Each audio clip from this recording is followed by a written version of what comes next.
அன்புள்ள எல்லாம் அல்ல அல்லாஹ்வுடைய நல்லடியார்களே, அல்லாஹ் கடமையாக ஆக்கியிருக்கிற ஜும்ஆ தொழுகை நிறைவேற்றுவதற்காக நாம் எல்லாம் இங்கே அமர்ந்திருக்கின்றோம். இந்த தருணத்தில் மன்னரை வாழ்க்கை என்கிற தலைப்பின் கீழ் மனிதர்கள் இறந்த பிறகு சந்திக்கக்கூடிய மறுமை வாழ்க்கையில் முதல் படியாக மன்னரை வாழ்க்கை அமைந்திருக்கிறது. அப்படிப்பட்ட அந்த மன்னரை வாழ்க்கையில் மனிதனுக்கு கிடைக்கக்கூடிய இன்பங்கள், அதே போன்று மனிதனுக்கு கிடைக்கக்கூடிய துன்பங்கள் என்ன, அந்த மறுமை மன்னரை வாழ்க்கையிலே கேட்கப்படக்கூடிய கேள்விகள் என்ன, மன்னரை வாழ்க்கைக்காக நான் இந்த உலகத்திலே வாழுகிற நாம் எப்படி நம்மை நாமே தயார்படுத்தி கொள்ள வேண்டும் என்பதை பற்றி உண்டான ஒரு சில செய்திகளை அறிந்து கொள்வதற்காக இந்த தலைப்பை நாம் தேர்வு செய்திருக்கிறோம்.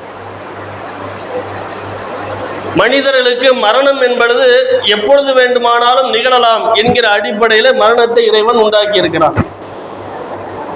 அப்படிப்பட்ட மரணத்தை எதிர்நோக்கி காத்து கொண்டிருக்கிற ஒவ்வொரு மனிதர்களும் மரணத்திற்கு பிறகு வாழ்க்கை எப்படிப்பட்டதாக இருக்கும் என்பதை பற்றி உலகத்திலே வாழக்கூடிய பெரும்பாலான மனிதர்களுக்கு அக்கறை கிடையாது. ஆனால் இஸ்லாத்தை வாழ்க்கை நெறியாக ஏற்றுக்கொண்டிருக்கிற முஸ்லிம்களாக இருக்கிற நாம், மரணத்திற்கு பிறகு ஒரு வாழ்க்கை இருக்கிறது, தீர்ப்பு விசாரணை நாள் இருக்கிறது, அதன் பிறகு கெட்ட அடியாருக்கு நரகமும் நல்ல அடியாருக்கு சொர்க்கமும் இறைவன் புறத்திலிருந்து வழங்கப்படும் என்று இஸ்லாமிய மார்க்கம் வலியுறுத்தி நமக்கு சொல்லி காட்டுகிறது. என்கிற இந்த இறைவனை நம்பக்கூடிய விஷயங்கள்ல 6 விஷயத்தை இஸ்லாமிய மார்க்கம் நமக்கு நம்ப சொல்கிறது. அதுல ஒரு அம்சம் என்னவென்றால் மறுமை நாளை நம்புதல். இறந்த பிறகு ஒரு வாழ்க்கை இருக்கிறது என்று நம்பினால்தான் இந்த உலகத்திலே முஸ்லிம்களாக இறைவனால் அவன் கருதப்படுவான். மறுமை நம்பிக்கை இல்லை என்றால் அவன் எவ்வளவு தொழுதாலும், எவ்வளவு நோன்பு வைத்தாலும், எத்தனை பெரிய அமல்கள் செய்தாலும் இறைவன் புறத்தில் அவன் இஸ்லாமியனாக முஸ்லீமாக இறைவன் ஏற்றுக்கொள்ள மாட்டான். எனவே 6 விஷயங்களை முழுமையாக நம்ப வேண்டும். அதிலே ஒரு அம்சம் மறுமையை நம்புதல். அந்த மறுமையை நம்புவதிலே முதல் படிக்கட்டாக, மறுமை வாழ்க்கையை அடைவதிலே முதல் படிக்கட்டாக இருப்பது மன்னரை வாழ்க்கை. உஸ்மான் ரலியல்லாஹு அன்ஹு அவங்க என்ன செய்யறாங்கன்னா, நபிகளார் அவர்கள் இறந்த பிறகு கபர் ஜியாரத் பண்ணுவாங்க. அப்படி பண்ணுகிற அந்த நேரத்தில் தேம்பி தேம்பி அழுவார்கள். கபர்களை பார்க்கிற பொழுது என்ன செய்வாங்கன்னா, தேம்பி அழுவார்கள், தாடி நினையக்கூடிய அளவு. இதை பார்த்த மற்ற சகாபாக்கள் கேட்கிறாங்க, நீங்க நபிகளார் அவர்கள் வாடுகிற காலகட்டத்தில் ரசூல்லா சொர்க்கத்தை பத்தி எடுத்து சொல்லுவாங்க, அது கிடையாது. நரகத்தை பற்றி ரசூல்லா எடுத்து சொல்லியிருக்கிறாங்க, அப்பொழுதும் அழுதுவது கிடையாது. ஆனால் கபரை சந்திக்கிற பொழுது மட்டும் ஏன் நீங்கள் தேம்பி தேம்பி அழுகிறீர்கள் அப்படின்னு கேட்ட உடனே உஸ்மான் அவர்கள் கொடுத்த அழகான பதில் என்னவென்றால், மறுமை வாழ்க்கையினுடைய முதல் படிக்கட்டு மன்னரை வாழ்க்கை, கபர் வாழ்க்கை. இந்த கபர் வாழ்க்கையில் ஒருவன் வெற்றி அடைந்து விட்டால் மறுமையிலே சொர்க்கத்தை அடைந்து விடுவான். கபர் வாழ்க்கையிலே ஒருவன் தோல்வி அடைந்து விட்டால் மறுமையிலே அவன் நரகத்தை தான் அடைவான், சொர்க்கத்திற்கு செல்ல முடியாது என்று உஸ்மான் அவங்க என்ன செய்யறாங்க, மற்ற சகாபாக்களுக்கு அறிவுரை சொல்றாங்க. அப்ப மறுமை மன்னரை வாழ்க்கை என்பது மறுமையினுடைய முதல் நிலை. இன்னல் கபர அவ்வளவு மன்சிலின் மின் மனாசிலில் ஆகிறது. மன்னரை என்பது மறுமையின் நிலைகளில் முதல் நிலையாகும் என்று ரசூலுல்லாஹ் சொல்ல உஸ்மான் அவங்க என்ன செய்யறாங்க, இதை நபிகளார் சொல்ல நான் கேட்டிருக்கிறேன், அந்த அறிவுரையை நான் உங்களுக்கும் சொல்லுகிறேன் என்று சகாபாக்கள் மத்தியில பேசுறாங்க. அந்த வாழ்க்கைக்கு நம்ம என்ன தயார் செய்து வைத்திருக்கிறோம் என்று நம்ம யோசிச்சு பார்க்கணும். கபர் வேதனை நம்ம அடைந்து விடக் கூடாது, கபரிலே நம்ம இன்பத்தை அடைய வேண்டும். அதற்கு நம்ம என்ன செய்து வைத்திருக்கிறோம் என்று நம்ம எப்பொழுதாவது யோசித்து பார்த்திருக்கிறோமா? 40 வயது, 50 வயது, 60 வயதை கடந்த பிறகு நம்ம பொருளாதார தேவை நமக்கு இருந்துவிடக் கூடாது. 30 வயதில் படக்கூடிய கஷ்டம் 50 வயதில் நம்ம கஷ்டத்தை அனுபவிக்க கூடாது.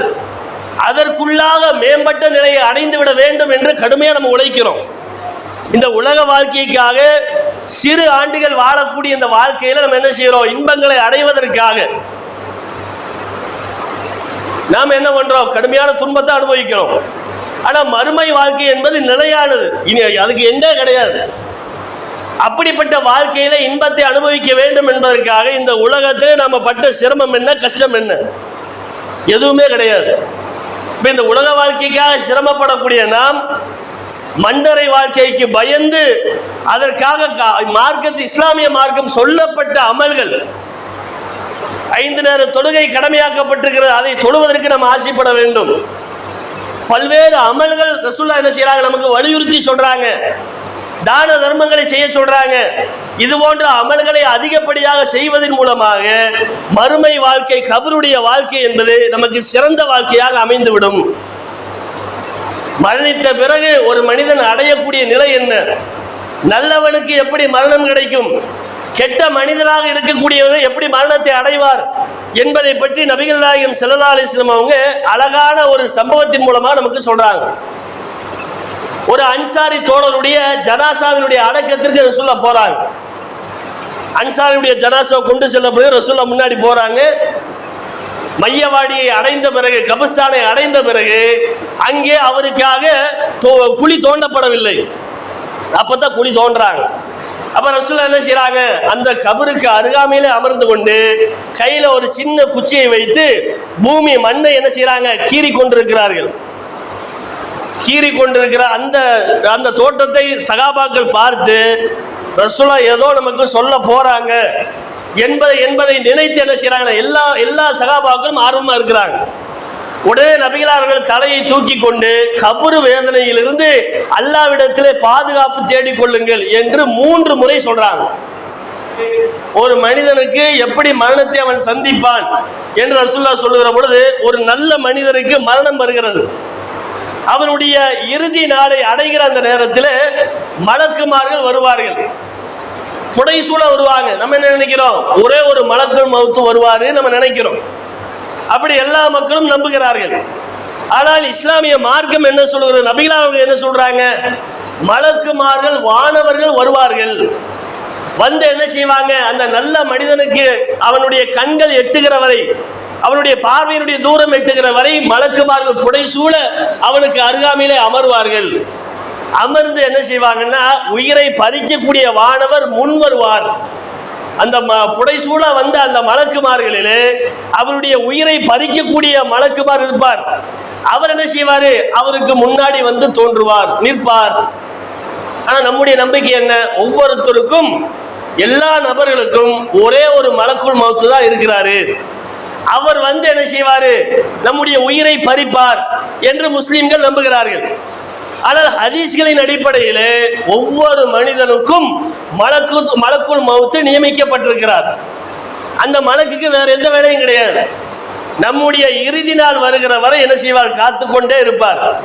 நம்முடைய நேரம் வந்து விட்டால் உடனே நம்முடைய உயிரை பறித்து விடுவார். அந்த மலக்குக்கு அதுதான் வேலை, வேற எந்த வேலையும் கிடையாது.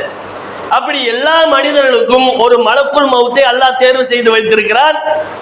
ஒரு மனிதர் இறக்கிற அந்த தருவாயிலே அந்த மலக்குள் மௌத்து முன்னாடி வந்து அவருடைய உயிரை பறிப்பார். எப்படி பறிப்பார், நல்ல மனிதனாக இருந்தால் அவனுக்கு நற்செய்தி சொல்லு, அந்த மனிதனுக்கு நற்செய்தி சொல்லி அவருடைய உயிரை பறிப்பார். எப்படி பறிப்பார் என்றால், தண்ணீர் தோல்பை கீழே சிந்துகிற பொழுது அவங்க என்ன, அன்றைய கால அரபுகள் என்ன செய்வாங்கன்னா, ஆட்டுத்தோல் மாட்டுத்தோல்ல தண்ணீர் பை மாதிரி ரெடி பண்ணி தண்ணீரை ஊற்றி வைத்துக் கொள்வார்கள். அது கீழே சரிந்தால் தண்ணீர் எப்படி இலகுவாக வெளியே வருமோ அது போன்று நல்லவருடைய உயிரை மலக்குமார்கள் கைப்பற்றுவார்கள். எந்த விதமான சிரமமும் இருக்காது. ஒரு லேச குடத்தை தட்டி விட்டா எப்படி தண்ணி வெளியே போகுது, அந்த மாதிரி நல்லவருடைய உயிர் அவருடைய உடலிலிருந்து வெளியேறும் என்று சொல்றாங்க. வெளியேறிய பிறகு அவங்க என்ன செய்வாங்கன்னா, சுத்தமான வாசனை மிகுந்த ஒரு அழகான ஒரு துணியை கொண்டு வந்திருப்பாங்க. அந்த துணியில அவருடைய ரூஹை என்ன செய்வாங்க, வைத்து மேலே வானத்திற்கு எடுத்து செல்வார்கள். எடுத்து சென்று முதல் வானத்தை அடைந்த உடனே அந்த முதல் வானத்தை பாதுகாக்கக்கூடிய மலக்குமார்கள் என்ன செய்வாங்க, அவங்கள்ட்ட அனுமதி கேட்டு அந்த மலக்குமார்கள் யாருடைய உயிர் வாசனை மிக்கதாக இருக்கிறது, இந்த நல்லடியார் யார் என்றெல்லாம் விசாரித்து என்ன செய்வாங்கன்னா, அந்த நல்லடியாருக்கு நற்செய்தி சொல்லி அவர்களை வரவழைப்பார். அப்ப முதல் வானத்தை கடக்கிற பொழுது அவர்களோடு அந்த உயிரோடு என்ன செய்வாங்கன்னா, சில மலக்குமார்கள் புடைசூழ அந்த உயிர் முன்னாடி கொண்டு செல்லப்படும், பின்னாடி மலக்குமார்கள் அணிவகுப்பார்கள். இரண்டாவது வானத்தை கடந்த பிறகு அங்கே சில மலக்குமார்கள் அணிவகுப்பார்கள். இப்படி கிட்டத்தட்ட 7 வானங்களிலும் என்ன செய்வாங்கன்னா நல்ல அடியாருடைய உயிருக்கு பின்னால் மலக்குமார்கள் அணிவகுப்பார்கள். அணிவகுத்து அங்கே இல்லியின் என்று சொல்லக்கூடிய நல்லோருடைய பதிவுகள் பதிவு செய்யப்படுகிற பதிவேட்டிலே அந்த நல்லடியாருடைய உயிர் பதிவு செய்யப்படும். பதிவு செய்யப்பட்டு விட்டு அந்த உயிர் மறுபடியும் பூமிக்கு அனுப்பப்படும். அனுப்புறா நேர உடலில் மையத்தை அடக்கம் பண்ணிப்பாங்களா இல்லையா, அந்த உடலில் அந்த ரூஹ் என்ன செய்யும், கொண்டு வந்து சேர்க்கப்படும். சேர்க்கப்பட்ட உடனே கபர் விசாரணைக்காக சில மலக்குமார்கள் எல்லாம் தயார் பண்ணி வச்சிருக்கிறான். அந்த மலக்குமார்கள் கபர்ல வருவார்கள். ஒரு மலக்குமார் கிடையாது, மலக்குமார்கள் வானவர்கள் பன்மையா ரசூலுல்லாஹ் சொல்றாங்க. அவங்க என்ன செய்வாங்க, பிரகாசமான தோற்றத்தோடு, வாசனை மிகுந்த ஒரு தோற்றத்தோடு, அழகான தோற்றத்தோடு, அழகான ஆடையோடு அந்த கபரில் அடங்கப்பட்டிருக்கிற அந்த மனிதர்கள் என்ன செய்வாங்க, தோற்றமளிப்பார்கள். தோற்றமளித்து அவனை எழுப்பி உட்கார வைத்து என்ன செய்வாங்க, விசாரிப்பாங்க. என்ன விசாரிப்பாங்க, 3 கேள்விகளை கேட்பாங்க. மர் ரப்புக்க, உன்னுடைய இறைவன் யார் என்று கேட்ட உடனே அந்த மனிதன் நல்லடியாராக இருந்தா அவன் என்ன செய்வார்னா, அந்த நல்லடியார் சொல்லுவார், என்னுடைய இறைவன் அல்லாஹ். மன் தீனிக்க, உன்னுடைய மார்க்கம் எது, என்னுடைய மார்க்கம் இஸ்லாம். மர் ரசூலுல்லாஹ், உன்னுடைய ரசூலுல்லாஹ் இறை தூதர் யார், என்னுடைய இறை தூதர் நபிகள் நாயகம் ஸல்லல்லாஹு அலைஹி வஸல்லம் அவங்க என்று என்ன செய்வாங்க, தெளிவாக 3 கேள்விகளுக்கும் பதில் சொல்லி விடுவார். அப்படி பதில் சொல்லிய பிறகு அவர்களுக்கு என்ன செய்யப்படும் என்றால், அந்த கபர் என்பது மிகப்பெரிய சகல வசதிகளோடு அந்த நல்லடியாருக்கு கபர் மாற்றப்படும் என்று ரசூலுல்லாஹ் சொல்றாங்க. அவருக்காக சொர்க்கத்திலிருந்து சொர்க்க விரிப்புகள் கொண்டு வரப்படும். அந்த விரிப்பை விரித்து என்ன செய்வாங்க, அந்த விரிப்பிலே படுப்பார். ஏன்னா கியாமத்து நாள் வரை அந்த இறந்த அந்த நல்லடியார் ஆழ்ந்த தூக்கத்திலே இருப்பார். அந்த தூக்கத்திலே எந்த விதமான தொந்தரவும் வரக்கூடாது என்பதற்காக அழகான சொர்க்கத்தினுடைய விரிப்பு விரிக்கப்படும். அந்த விரிப்பு எப்படிப்பட்டதாக இருக்கும், சொர்க்கத்தினுடைய அந்த விரிப்பு என்பது சொர்க்கத்தில் என்ன இன்பங்கள் கிடைக்கிறதோ, சொர்க்கத்தில் இருந்தால் என்ன ஒரு இன்பத்தை அனுபவிப்பானோ அது போன்ற ஒரு இன்பம் சொர்க்கத்தினுடைய விரிப்பில் படுக்கிற பொழுது அந்த நல்லடியாருக்கு ஈர்க்கும், அந்த இன்பத்தை அனுபவிப்பார் என்று ரசூலுல்லாஹ் என்ன செய்றாங்க, சொல்றாங்க. அதே போன்று சொர்க்கத்தினுடைய வாசல் திறக்கப்படும். கபரில என்ன செய்வாங்கன்னா, அந்த நல்லடியாருக்கு அல்லாஹ்வினுடைய புறத்திலிருந்து சொர்க்கத்தினுடைய வாசல்கள் திறக்கப்பட்டு சொர்க்கத்தினுடைய காற்று, சொர்க்கத்தினுடைய வாசம், சொர்க்கத்தினுடைய இன்பங்கள் அனைத்துமே அவர் பார்க்கக்கூடிய அடிப்படையில் அந்த சொர்க்கத்தினுடைய வாசல் கபரிலே திறக்கப்படும் என்று ரசூலுல்லாஹ் நமக்கு சொல்றாங்க. அதே போன்று கபரு விசாலமாக்கப்படும். 6க்கு 3 இருந்த கபரை என்ன செய்வாங்கன்னா, நல்லடியாருக்கு கபரை விசாலமாக்கி கண் பார்வை எட்டுகிற அளவிற்கு கபரு விசாலமாக்கப்படும். கபரு குறுகி இருந்தா அது மிகப்பெரிய பயத்தை உள்ளத்துல ஏற்படுத்தும். கபரு விசாலமா இருந்துச்சுன்னு வைங்க, அந்த அளவுக்கு பயம் நமக்கு தென்படாது. அப்ப அந்த நல்லடியாருக்கு என்ன செய்வாங்கன்னா, கபரு விசாலமாக்கப்படும் என்று ரசூலுல்லாஹ் சொல்றாங்க. அதே போன்று ஒரு அழகான தோற்றத்தில் ஒரு மனிதர் தென்படுவார். தென்பட்டு என்ன செய்வார்னா, அவர் இந்த உலகத்திலே செய்த தியாகங்கள், நல்லமல்கள் இவற்றை எல்லாம் சிலாகித்து என்ன செய்வார்னா, நீங்கள் நற்செய்தியை பெற்றுக்கொள்ளுங்கள், உங்களுக்கு அல்லாஹ் மறுமையில சொர்க்கத்தை தருவான் என்று அழகான நற்செய்திகளை சொல்லி அந்த மனிதரிடத்திலே, நல்லடியார் இடத்திலே பேசுவார். அப்ப அந்த மனிதரை பார்த்து இவர் சொல்வார், நற்செய்தி கொண்டு வந்த மனிதராக நீங்கள் இருக்கிறீர், நீங்க யாரு கேட்ட உடனே அந்த மனிதர் சொல்வார், நீ இந்த உலகத்தில் செய்த நல்லமல்கள் தான் நான் என்று என்ன செய்வார், அந்த நல்ல மனிதர் சொல்லுவார். அழகான தோற்றமுடைய மனிதர் சொல்லுவார் என்கிற அந்த செய்தியை பார்க்கலாம்.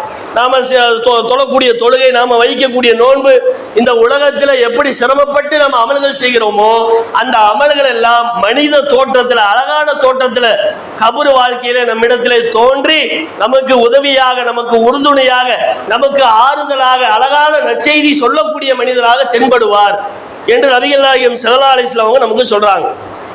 இப்படிப்பட்ட சகல இன்பங்களையும் அனுபவிக்கக்கூடிய அந்த மனுஷன் என்ன செய்வான்னா, இந்த இன்பத்தை பெற்ற நான் இதை என்னுடைய குடும்பத்தாரிடத்திலே சொல்ல வேண்டும், எனவே கியாமத் நாளை இறைவா சீக்கிரமாக ஏற்படுத்தி விடு, கியாமத் நாளை மறுமை நாளை சீக்கிரமாக கொண்டு வந்து விடு என்று இறைவனிடத்திலே பிரார்த்தனை செய்து கொண்டிருப்பார் என்று ரசூலுல்லாஹ் நமக்கு சொல்றார்.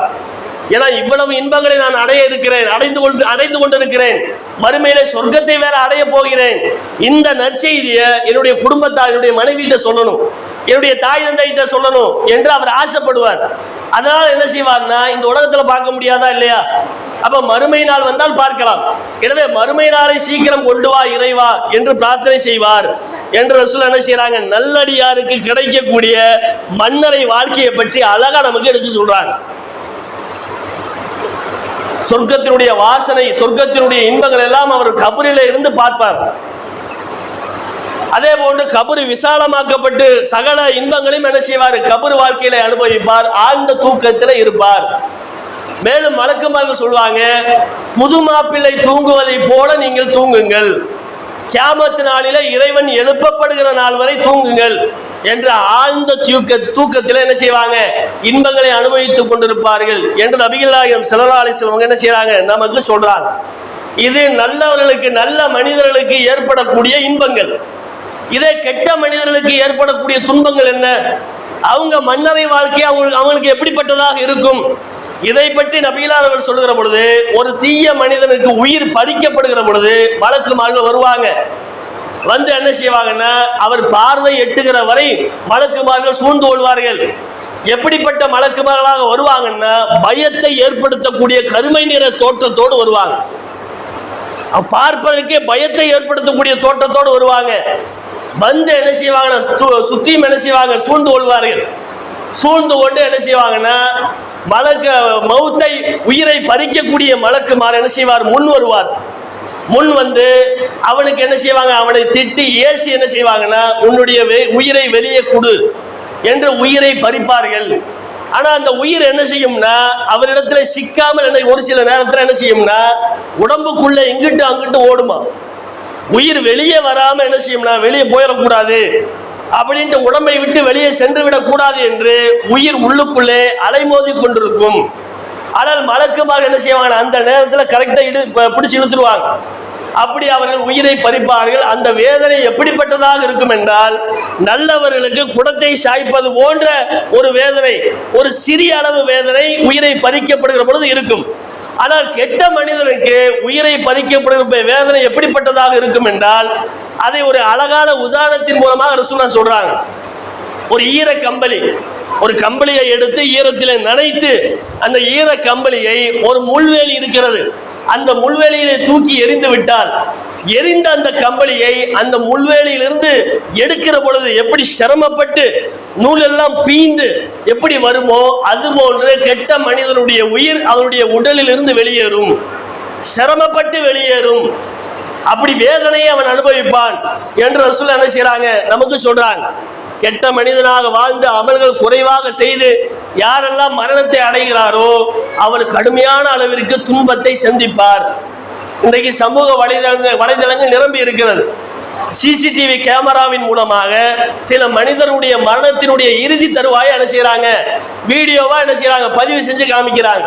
அப்படி பார்க்கிற பொழுது அவர் என்ன செய்யறாரு, அழகா உட்கார்ந்திருப்பார், சாப்பிட்டு கொண்டிருப்பார், சகஜமா எப்பொழுதும் செய்யக்கூடிய வேலையை செய்து கொண்டிருப்பார். திடீரென என்ன செய்வாரு, மேலே எங்களையும் பார்ப்பார், சுத்தி அப்படி என்ன செய்வார், தலையை திருப்புவார். ஹதீஸ்களில் நபிகளார் அவர்கள் ஒரு மனிதன், கெட்ட மனிதன் இறுதி மரணத்தை சந்திக்கிற பொழுது மலக்குமார்கள் எப்படி தோன்றுவார்கள் அப்படிலாம் ரசூலுல்லாஹ் சொல்றாங்களா இல்லையா, அதற்கு ரொம்பவும் நெருக்கமாக இந்த சம்பவங்கள் அமைந்திருக்கிறது. அவர் சுத்தியும் பார்ப்பார், சுத்தி இங்கிட்டு அங்கிட்டு பார்த்து பயந்து நடுங்கி போய் என்ன செய்வார், ரொம்ப சிரமப்பட்டு அந்த உயிர் வெளியேறுகிற அந்த நேரத்தில் கடுமையான துன்பத்தை உடம்பு மேலைங்களையும் தூக்கி போட்டு கடுமையான துன்பத்தை அனுபவிக்கக்கூடிய அந்த காட்சி பதிவுகளை நம்ம பார்க்கிறோம். அப்ப இது இஸ்லாமிய மார்க்கம், உண்மை மார்க்கம் என்பதை மெய்ப்படுத்தக்கூடிய பல காட்சிகளாக அமைந்திருக்கிறது.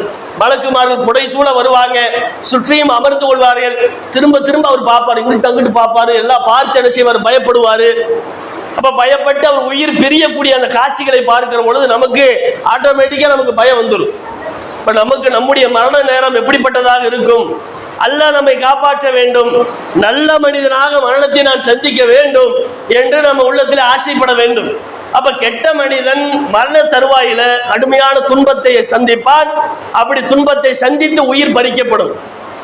பறித்த அந்த உயிரை என்ன செய்வாங்கன்னா, ஒரு கம்பளி துணியை கொண்டு வந்திருப்பாங்க மலக்குமார்கள். அந்த கம்பளி துணியில என்ன செய்வாங்கன்னா அந்த உயிரை வைத்து மேல வானுலகத்தில் எடுத்து செல்வார்கள். முதல் வானத்தில் சென்ற உடனே இவன் யாரு, இவனுடைய உயிரை எதுக்கு கொண்டு வந்தீங்க என்று மலக்குமார்கள் என்ன செய்வாங்க, திட்டுவாங்க. இவனுடைய உயிர் எதுக்கு கொண்டு வந்தீங்க, இவன் கெட்ட மனிதனாச்சு என்று என்ன செய்வாங்கன்னா அந்த கீழ்வானத்தில் அடிபாகத்தில் இருக்கக்கூடிய சிஜ்ஜீன் என்று சொல்லக்கூடிய கெட்டவனுடைய செயல்கள் எழுதப்படக்கூடிய அந்த பதிவேட்டிலே அவனுடைய உயிர், கெட்ட அடியானுடைய உயிர் பதிவு செய்யப்பட்டு விட்டு அந்த உயிர் பூமிக்கு திரும்ப அனுப்பப்படும்.